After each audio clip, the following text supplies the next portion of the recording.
Hello friends, I hope you all are taking care of yourself. But I am here again to keep you extra careful from COVID related symptom because few of my patients are ignoring the cardinal symptom of fever of this COVID. So please don't do this. They are thinking that this is seasonal fever. तो please आप ऐसा मत करिए. तो आज ये discussion का बहुत इम्पॉर्टेंट टॉपिक इसलिए है because many of the patients are only having history of single day fever. उनको सिर्फ एक दिन फीवर आ रहा है, उसके बाद 2-4 दिन उनको कोई लक्षण नहीं आते और इस एकदम से चीज़ें सीवियर होती जा रही हैं, कॉम्प्लिकेटेड होती जा रही हैं. तो इसलिए फीवर को जानना, अपने आप में उसके लक्षण समझना बहुत ज़रूरी है. जितनी जल्दी आप इस फीवर के लक्षणों को अपने बॉडी में समझ पाएंगे उतनी जल्दी ट्रीटमेंट लेंगे, क्योंकि इस वायरस का replication as per last video मैंने आपको बताया था कि 2 तरीके से हो रहा है. एक वायरल लोड जब बढ़ता है बॉडी में और दूसरा टाइम रेप्लिकेशन होता है और फिर ऑक्सीजन लेवल कम होने लगता है. तो हमको उसी स्टेप में वायरस को रोकना है जब हमारी बॉडी में ताकि वो रेप्लिकेट ना हो पाए. दैट्स वाई जैसे ही आपको किसी भी तरह के सिम्टम दिखते हैं तो आपको शुरुआत करनी है ट्रीटमेंट की एज अर्ली एज पॉसिबल. तो आज हम डिस्कस करेंगे फीवर के पॉइंट्स के बारे में कि फीवर शरीर में अगर आता है तो बहुत सारे लक्षण ऐसे होते हैं, आयुर्वेद में बताया गया, जिसको पूर्व रूप, जो आपको पहले ही ये सिग्निफाई कर देते हैं कि आपकी बॉडी में फीवर आने वाला है. तो आपको किस तरीके से उसके लिए प्रिकॉशन रहना है. तो आज मैं आपको कुछ फीवर के प्रीडोमिनेंट सिम्टम्स बताऊंगी, जिसको पूर्व रूप कहते हैं आयुर्वेद में. आपके शरीर में अगर किसी भी तरह से अगर आपके मुंह में स्वाद नहीं लगता है, जो आप खाना खा रहे हैं वो टेस्ट नहीं लगता है, अगर मीठा खा रहे हैं तो मीठा नहीं लग रहा है, कड़वा खा रहे हैं तो कड़वा नहीं लग रहा है, आंखों में पानी जैसा लगता है, आंखों में पानी आता रहता है, आपको बहुत आलस लगता है, किसी काम में मन नहीं लगता है, कोई भी चीज़ सुनने का मन नहीं करता है, बच्चों से इरिटेशन होता है आपको, ठीक है, और आपको फीवर आपकी बॉडी में लगता है होने वाला है, बट आपको शरीर गर्म नहीं लगता है उस समय पे, आपको नींद अच्छी नहीं आती है, ठीक है, और या तो बहुत ज़्यादा नींद आती है.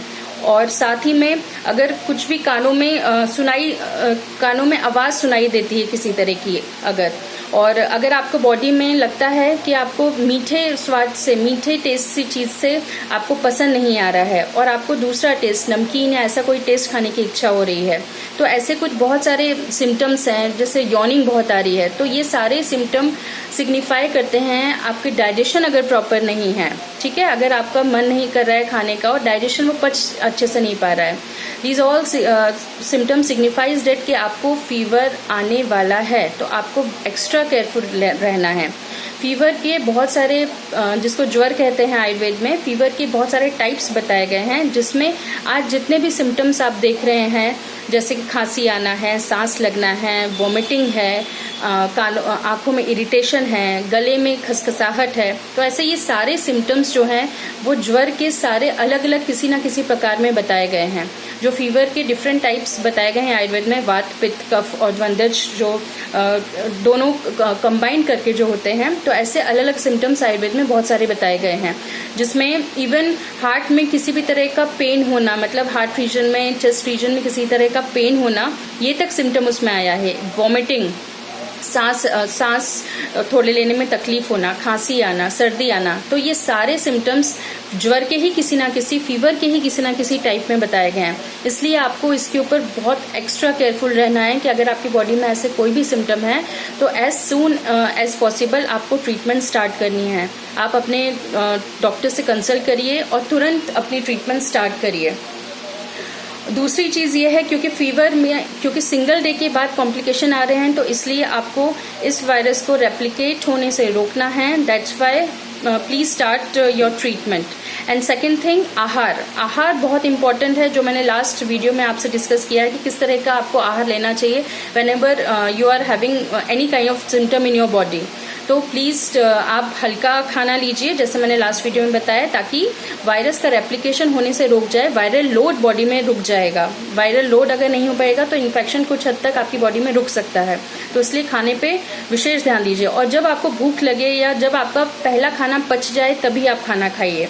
या तो अगर सिम्टम ज़्यादा है, फीवर अपीयर हो गए हैं, तो फिर आप उस समय बिल्कुल बहुत कम मूंग की दाल का पानी लीजिए या मूंग की दाल की खिचड़ी लीजिए. चावल की पेस्ट बना के ले सकते हैं, चावल का माड़ ले सकते हैं, उसमें सौंठ डाल के, काली मिर्च डाल के ठीक है। और उबला हुआ पानी का मतलब ये नहीं है कि गरम पानी लेना, क्योंकि अभी ग्रीष्म ऋतु चल रही है, आप उबाल के उसको ठंडा करके पी सकते हैं।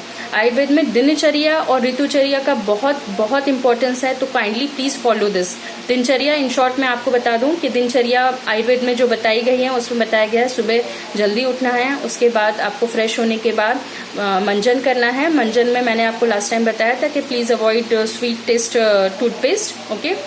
ऐसा करने के बाद उसके बाद बॉडी में थोड़ा सा तेल लगाइए, बिकॉज ये ग्रीष्म ऋतु है, शरीर में रुक्षता बढ़ रही है, सब जगह वैसे भी पेड़ पौधे सब सूखते हैं, वैसे ही ठीक उसी प्रकार से आपकी बॉडी भी सूखती है। आपकी बॉडी में इस समय तेल की आवश्यकता होती है, तो इसलिए अपने शरीर में स्नेहन करें, थोड़ा सा तेल लगाएं। उसके बाद व्यायाम करें, exercise is must for this time, तो आप अपने लिए टाइम निकालिए एक्सरसाइज का, ठीक है। उसके बाद फिर नहाने के बाद ही नाश्ता लीजिए, ब्रेकफास्ट लीजिए, ठीक है। और दिन में सोना कम से कम अवॉइड करिए। अगर सोना है, थोड़ी देर आराम करना है तो 5 से 10 मिनट आप आराम कर सकते हैं। तो ऐसा कुछ आप दिनचर्या फॉलो कीजिए, ठीक है। और साथ में ऋतुचर्या में जो मेन चीज़ है वो मैं बताना चाहूँगी कि सबसे पहले तो आप ऋतुचर्या में अभी जो भी सीजनल फ्रूट है बस वो लीजिए, और बहुत ज़्यादा तीखा, मिर्च मसालेदार ऐसा खाना प्लीज़ अवॉइड करिए। बहुत ज़्यादा उड़द की दाल का या पानी पूरी घर में भी मत बनाइए, सब खट्टी चीज़ें हैं, इन सब चीज़ों को अवॉइड करिए। मीठी चीज़ें आप ले सकते हैं, सत्तू है, सत्तू में चीनी डाल के ले सकते हैं, ठीक है। आम आ रहा है इस सीज़न में, थोड़ा बहुत ले सकते हैं, जितना आपको डाइजेस्ट हो सके उतना। और सीजनल फ्रूट साथ में ले सकते हैं। और साथ में आप ऋतुचर्या में आप फॉलो करिए कि आप जब भी धूप से आते हैं तो डायरेक्टली आप खड़े होकर पानी मत पीजिए, और ठंडा पानी, कोल्ड ड्रिंक्स, ये सारी चीज़ें अवॉइड करिए। घड़े का पानी अलाउड है, आप पी सकते हैं। और साथ में अगर आपको उशीर की पहचान है तो आप या तो फिर किसी हर्ब्स की दुकान से ले सकते हैं, तो ऐसा पानी मटके में डाल के पी सकते हैं। तो ये ऋतुचर्या, तो दिनचर्या और ऋतुचर्या के बारे में मैंने बताया। वैसे ही ठीक जैसे आहार में आयुर्वेद में 3 उपस्तंभ बताए गए हैं, मेन आहार, निद्रा, ब्रह्मचर्य। तो आहार के बारे में लास्ट वीडियो में मैं आपको बता चुकी हूँ किस तरह की डाइट आपको फॉलो करनी है। आहार के बाद निद्रा, एक बहुत इंपॉर्टेंट पॉइंट है निद्रा का, दैट मीन्स स्लीप। तो इस समय आपको साउंड स्लीप लेना बहुत ज़रूरी है, ठीक है। तो इसलिए आप रात में जल्दी सोइए, ठीक है। और नॉर्मल अपनी जो भी आपकी नींद है आप उसको प्रॉपर लीजिए, ताकि क्योंकि बॉडी में किसी भी तरह का वियर एंड टियर होता है, अगर किसी भी तरह के बॉडी में आपको इन्फेक्शन या छोटी मोटी चीज़ें होती हैं, वो रात में बहुत सारी हमारी एक अगर अच्छी सी नींद हो जाती है तो बहुत सारी चीज़ें उसी में कोप अप हो जाती हैं। तो इसलिए a sound sleep is must for you. और उसके बाद सुबह जल्दी उठिए, और सुबह जल्दी उठने से आपका डायरेक्ट संबंध है आप, क्योंकि अगर सुबह जल्दी उठेंगे तो आपका मोशंस क्लियर होंगे, बिकॉज सुबह का जो टाइम होता है वो पेट के लिए बहुत अच्छा होता है, मोशंस क्लियर हो जाते हैं। मोशंस होने के बाद प्लीज़ अपने लिए टाइम निकालिए एक्सरसाइज का। एंड स्पेशली एक चीज़ जो मैं आपसे डिस्कस करना चाहती हूँ, प्लीज़ अवॉइड पैम्परिंग। अपने बच्चों को पैम्पर मत करिए, this is not a time to pamper your child. उनको प्लीज़ सुबह जल्दी उठाइए, क्योंकि जो 3rd वेव है जो एक्सपेक्टेड है कोविड की, वो बच्चों में इफेक्ट कर सकती है। तो आपको अपने बच्चों को अभी से स्वस्थ रखना है, और किस तरीके का डाइट बताया है मैंने लास्ट टाइम, प्लीज़ उसको फॉलो करिए, किस तरीके का बच्चों को खाना देना है। और उनको सुबह के टाइम में प्लीज़ उनको प्रेरित करिए एक्सरसाइज करने के लिए, प्राणायाम करने के लिए। और पैम्परिंग आप जिंदगी भर कर सकते हैं बच्चों की, बस ये 2 साल जो ये साल निकालना बहुत ज़रूरी है। तो इसलिए बच्चों को स्ट्रिक्टली फॉलो करवाइए आप, जो भी एक्सरसाइज और डाइट है, किसी भी तरह का खाना है जो मैंने बताया है, तो आप इसके ऊपर प्लीज़ ध्यान दें। तो एक्सरसाइज आपको भी करनी है और बच्चों को भी प्रोत्साहित करना है एक्सरसाइज करने के लिए, प्राणायाम करने के लिए। ये होगी आहार की बात। Now coming to the point of आहार, निद्रा। नेक्स्ट जो 3rd वन बताया दैट इज ब्रह्मचर्य। तो ब्रह्मचर्य आयुर्वेद में बहुत इंपॉर्टेंट, बिकॉज शुक्र धातु को ही ओज कहा गया है आयुर्वेद में, एंड ओज और कुछ नहीं, ओज को ही इम्यूनिटी कहा गया है। तो इसलिए डायरेक्टली अगर आपको अपने बॉडी की इम्यूनिटी बढ़ानी है तो आपको ओज चरण को रोकना होगा, और इसलिए ब्रह्मचर्य का पालन करना होगा। तो therefore sexual abstinence is to be followed.